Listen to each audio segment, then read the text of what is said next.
Los coches y las motos son para algunos una herramienta para ir del punto A al punto B, para otros son alguien más de la familia. En el mundo existen miles de millones de vehículos circulando, pero entre esos miles de millones existen o existieron algunos vehículos que para algunos desconocen. Hoy os presento los 10 coches y motos más desconocidos. El Volkswagen ARVW fue un prototipo desarrollado a principios de los años 80 por el grupo Volkswagen. Tras la resaca de la crisis del petróleo de los años 70, Volkswagen decidió crear motores mucho más eficientes y ahorradores a la hora de repostar, pero para esta ocasión el motor diésel de la marca del Wolfsburgo que iban a usar no era del todo eficiente. Pusieron el motor en un vehículo extremadamente aerodinámico, como laboratorio sobre ruedas. Cuanto menos resistencia al aire, menos consume y más rápido corre. El propósito era que el ARVW o investigación aerodinámica de Volkswagen, incluso con un motor simple, sea capaz de ir a grandes velocidades gracias a una aerodinámica avanzada y una reducción del peso brutal. Tiene un coeficiente aerodinámico de 0,15 gracias a un morro delantero muy estrecho y un diseño estilizado. Además de unos canales delanteros, pudo alcanzar los 362 km/h en el famoso circuito italiano de Nardò, junto con 2 récords mundiales de velocidad, con un consumo medio de 6 litros a los 250 km/h en un motor de 6 cilindros. Es uno de los coches más aerodinámicos de la historia en general y es el coche con motor diésel más rápido de la historia en los años 80. A simple vista parece un Hammer en forma de Lego, pero a la italiana. El Fiat Otre, o más allá traducido al italiano, fue un prototipo desarrollado por la marca Fiat. Aprovechando el Salón de Automóvil de Bolonia del 2005, presentaron al mundo uno de los vehículos más bestias jamás creado por la marca de Mirafiori. El propósito fue intentar luchar contra el Hammer H2, que para la época fue un coche muy llamativo, incluso a día de hoy, y demostrar la capacidad tecnológica del todopoderoso grupo Fiat, basado en el Iveco LMV, un vehículo militar avanzado al que ganó la licitación del Humvee propio para el ejército de Reino Unido y de Italia. Comparte la mecánica del LMV, pero añadiendo un diseño muy llamativo a un todoterreno espartano de 4 toneladas. Podría afrontar una pendiente lateral de hasta el 40%, junto con una pendiente longitudinal de hasta el 80%, gracias a sus 456 Nm y 185 caballos, junto con sus sistemas de tracción total con 3 diferenciales con bloqueo electrónico. Puede sumergirse unos 85 centímetros, pero con el kit snorkel puede aumentarse hasta el 1,5 metros, unas cifras bastante buenas. Para contradecir un poco el nombre de este prototipo, que recordamos que significa más allá, no pasó más allá del prototipo, permitidme la expresión.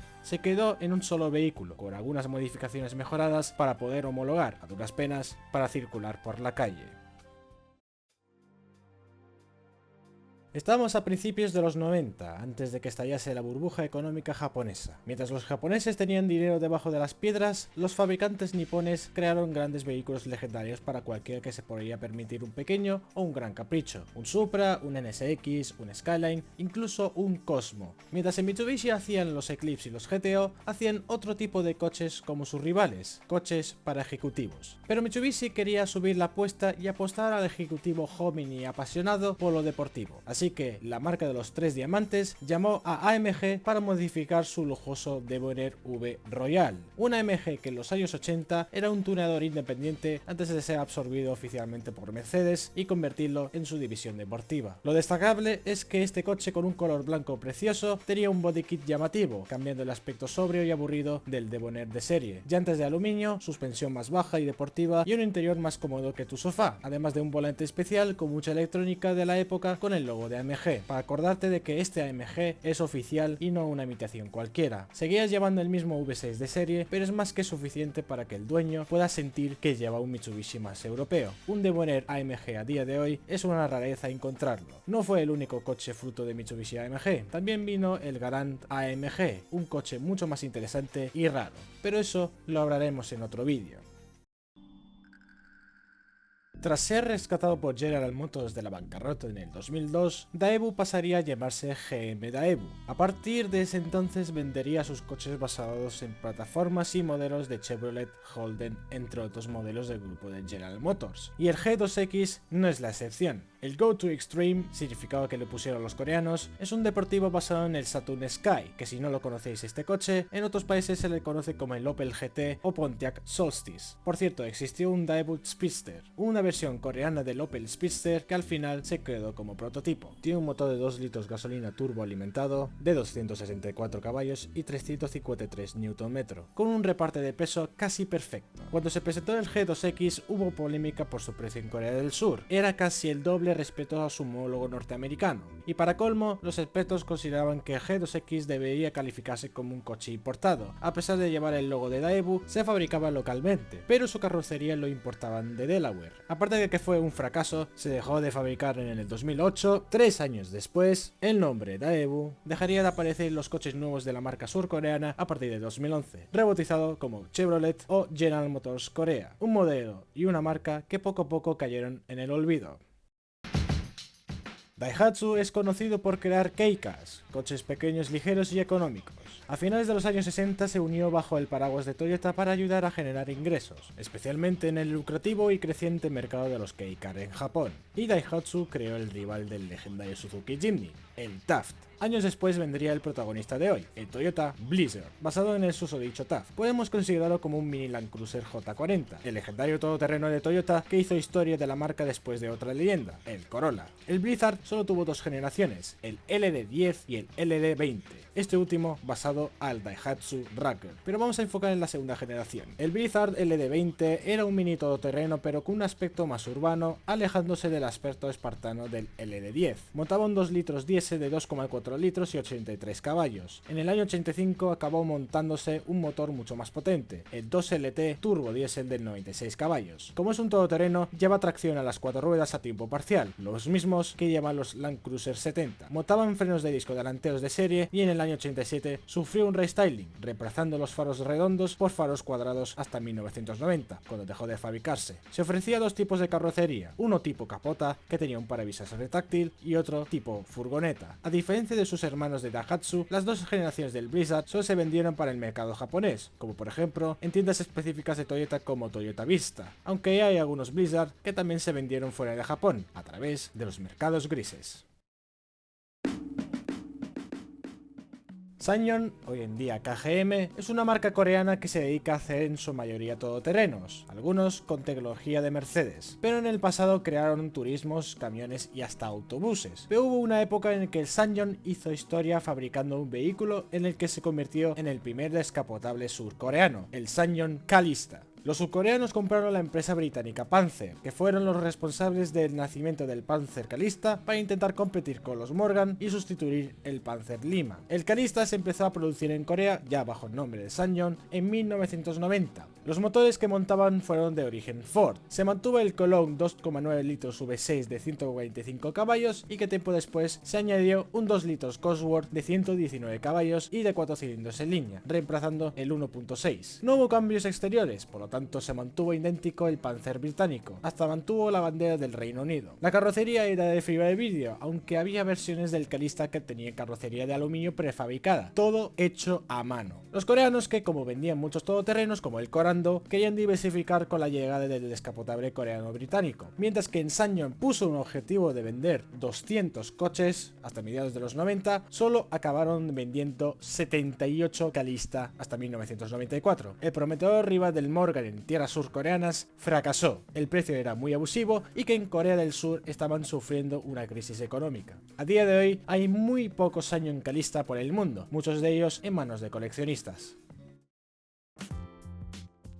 La primera moto de este vídeo y empezamos fuerte. Todo el mundo conoce a Kawasaki, una legendaria marca de motos y de otras cosas más como aviones militares. Todo el mundo conoce las Ninja o las Z. En Japón, las motos de 2,5 y de 400 centímetros cúbicos son mayoría y hay mucha variedad. Pero hay una moto bastante desconocida y muy interesante para hoy, la Kawasaki ZR 2,5 Valius. La primera moto naked de 4 cilindros de 250 de la marca verde, exclusiva para el mercado japonés. La ZR 2,5 Valius es una de las 3 grandes motos naked de la época hechas por Kawasaki, junto con las Zephyr y las Santius, motos con nombres de caballos inmortales de la mitología griega, de ahí su logo del tanque de combustible personalizado. Con un motor de 250 centímetros cúbicos, 4 cilindros refrigerado por agua, con carburación y 4 tiempos, produce 45 caballos, pero para el modelo del año 93 se quedó en 40 caballos, debido al cambio de la normativa japonesa. La moto no solo fue popular por su diseño, sino por el sonido, cortando a las 18.000 revoluciones.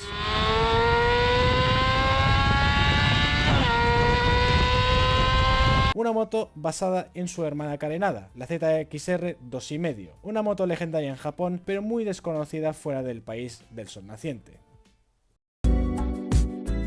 Todo el mundo conoce el MR2, especialmente la segunda generación, el SW20. Un coche de tracción trasera, motor central y faros retráctiles como en la primera generación, pero existe una versión rarísima del MR2 que solo hay una sola unidad, creada por SART, un equipo de carreras y tienda de tuning de la misma ciudad de donde proviene Toyota, el Aichi. Este es el SART MC8. El MC8 es la versión homologada para calle del MC8R, creado conjuntamente por SART y la propia Toyota, un coche de carreras creado para las 24 horas de Le Mans en la categoría GT1. Para poder competir en la categoría GT1 tienes que haber producido X unidades para calle, como los Porsche 911 GT1 Evo, los Elise GT1 o incluso los CLK GTR GT1. Lo llamativo del MC8, aparte de compartir muchas cosas con el modelo de serie, son los faldones, mucho más anchos que el de serie. Se alargó la parte trasera unos 400 milímetros, desde los pasos de rueda traseros, además de sustituir la estructura trasera por un chasis tubular. El motivo, para montar el motor V8 de 4 litros 1UZFE, uno de los motores más fiables de Toyota que en ese momento llevaba los Lexus LS400. El MC8R pesaba alrededor de los 1200 kilos y tenía 580 caballos, aunque años después logró empezar alrededor de los 1000 kilos y tener 664 caballos de potencia, una relación peso-potencia demencial. Pero por muy bonito suena todo esto, no fue un coche exitoso contra los todopoderosos McLaren y Porsche de la categoría GT1, ni en Le Mans ni en algunas carreras de Ensuro Nippon.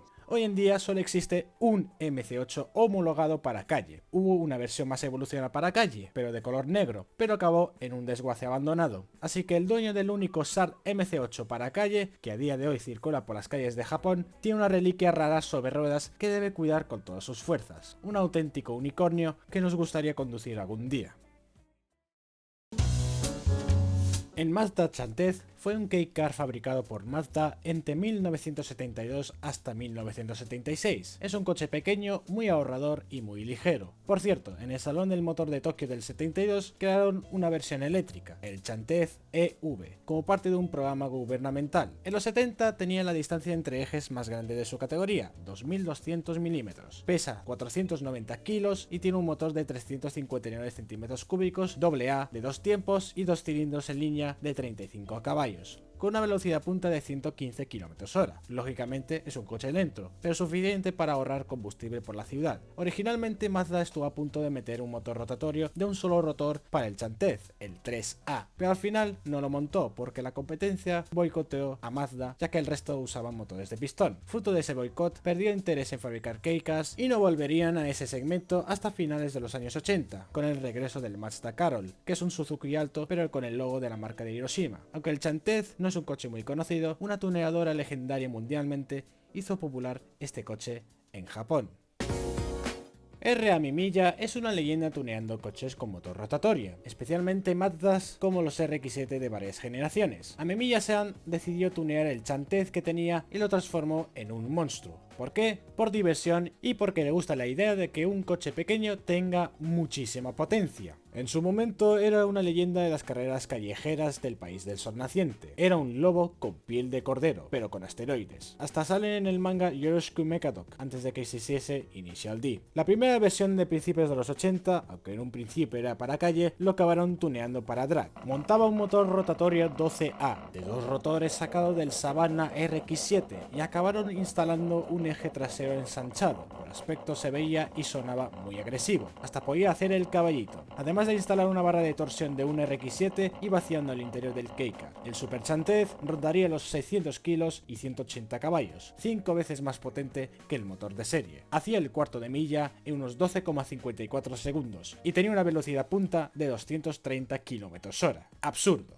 La segunda versión estaba destinada para carreras de velocidad, como también para carreras callejeras como la autopista Tomei. Es el segundo coche de la compañía, seguía llevando el 12A rotatorio, pero esta vez tenía un turbo, que producía casi 220 caballos y con una turbina triple K, pesando 700 kilogramos. Hacía el cuarto de milla en 13,52 segundos y una velocidad punta de 229 km/h. Tiempo después lo mejoraron y pudo alcanzar en el circuito de Ayatabe una punta de 240 km/h. Y podría alcanzar la franja roja de las 9000 revoluciones. El Rotary Chantez era tan rápido como los Porsche 930 Turbo o los de Tommaso Pantera de la época, según palabras de algunos conocidos de Amemiya-san, y compitió con algunos coches del mítico y legendario Midnight Club. La última versión es un Chantez con tecnología totalmente nueva, con un motor 13V de puerto periférico del RX-7FD con 280 caballos atmosférico y 269 Nm, con un diseño mucho más agresivo, con esos guardabarros con canales, pero le sigue compartiendo algunas piezas del Savannah RX-7, como las suspensiones y la transmisión manual de 5 velocidades. Una diferencia clara respecto a la unidad 1 y 2 son los neumáticos, y no era necesario unas barras antivuelco, ya que se reforzó la superficie del suelo. Nobutero Taniguchi hizo un time attack en el circuito de Tsukuba en un shakedown en 1 minuto 6 segundos, además de ganar el premio al mejor coche tuning del Salón Automóvil de Tokio del 2016, y está homologado para calle, aunque no homologado como coche K-Car. Al fin, un motor rotatorio en el Chantez.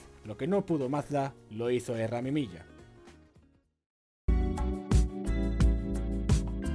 Algunos de vosotros conoceréis el Mercedes AMG Project One, un hiperdeportivo con alma de Fórmula 1 para calle, pero en Japón, de los años de la burbuja, existía algo similar. Dome es una marca japonesa constructora de coches de carreras, especialmente por crear el F110 de la Fórmula 4 y también el Dome 0, que si habéis jugado al Gran Turismo 4, sale en el juego. Hasta colaboró con Honda para participar en la Super GT con el NSX GT. El Dome Giotto Caspita fue creado gracias al presidente de la propia Dome y al presidente de Wacoal, una empresa de lencería femenina que, fruto de la buena relación empresarial de ambos, crearon una sola empresa para poder crear el coche. El Giotto Caspita fue presentado en el Salón del Automóvil de Tokio de 1989, presentando inicialmente un diseño futurista y estilizado basado en los coches del Grupo C, considerado por aquel entonces como el Fórmula 1 para calle, junto con toda la tecnología avanzada de la época. Motor central, un chasis monocasco de aluminio y fibra de carbono, con unas espectaculares puertas de alas de gaviota, suspensión activa controlada electrónicamente y alerón retráctil, con un peso de 1100 kilos. Montaba un motor 1235 modificado de 3,5 litros boxer de 12 cilindros de Subaru, creado por encargo para Moderni, con una potencia de 456 caballos y 363 Nm, con un 0 a 100 de 4,7 segundos. Un motor que fue usado por el ya olvidado equipo de la Fórmula 1, Coloni, para el monoplaza C3B. Pero cuando Subaru y Motori y Moderni abandonaron el fracasado proyecto de la Fórmula 1, dejando Coloni solo, Giotto también perdió un proveedor vital de motores para el Caspita, y ahí murió el superdeportivo.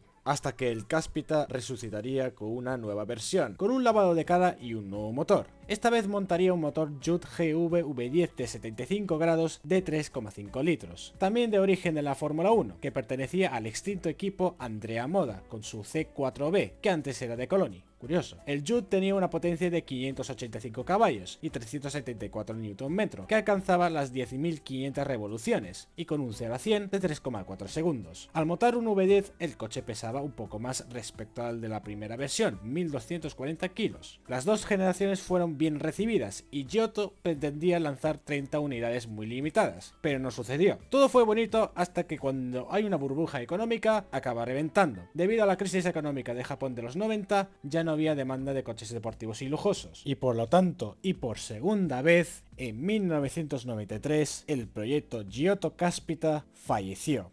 Espero que os haya gustado el vídeo, dadle a like, suscríbete y recordad, chicos y chicas, coche del día, Opel Calibra 16 válvulas.